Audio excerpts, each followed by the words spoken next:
উদ্দেশ্যে বলছি, আগামী 13 তারিখ, আগামী 12 তারিখ আমাদের 11 দলীয় জোটের মাধ্যমে বাংলাদেশ কি এগিয়ে যাবে না পিছিয়ে পড়বে সেটার ভাগ্যাকাশে আমাদের লিখিত হয়ে যাবে।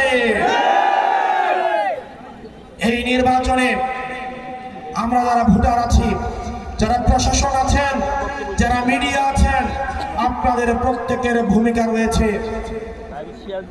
প্রশাসনের ভাইয়েরা, আমরা বিশ্বাস করতে চাই বিগত 3টা নির্বাচনে যেভাবে দিনের ভোট রাতে হয়েছে, মরা মানুষকে কবর থেকে এনে আপনারা ভোট দিয়েছেন। আপনারা আমিডামি নির্বাচন করে জনগণের ক্ষমতাকে আপনারা প্রশাসনের মধ্যে নিয়ে গিয়েছেন। এসপির জন্য বরাদ্দ রাখতে হতো, ওসির জন্য খাম বরাদ্দ রাখতে হতো, এসআই কে টাকা দিতে হতো, কনস্টেবলের বাসায় টাকা চলে যেতে হতো নির্বাচনের আগের দিন।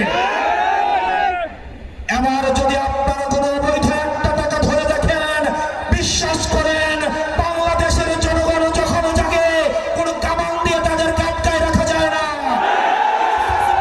তাদেরকে আটকায় রাখতে পারে না, তাদেরকে আটকায় রাখতে পারে না। এবার যদি আপনারা জনগণের ভাগ্যকে নিয়ে খেলেন, ভোট ডাকাতির প্রস্তুতি নেন, আপনারা যদি সেন্টারগুলোকে দখল করেন, বাংলাদেশের জনগণ যদি বিরোধিতা করে, আপনারা পালানোর কোনো রাস্তা পাবেন না।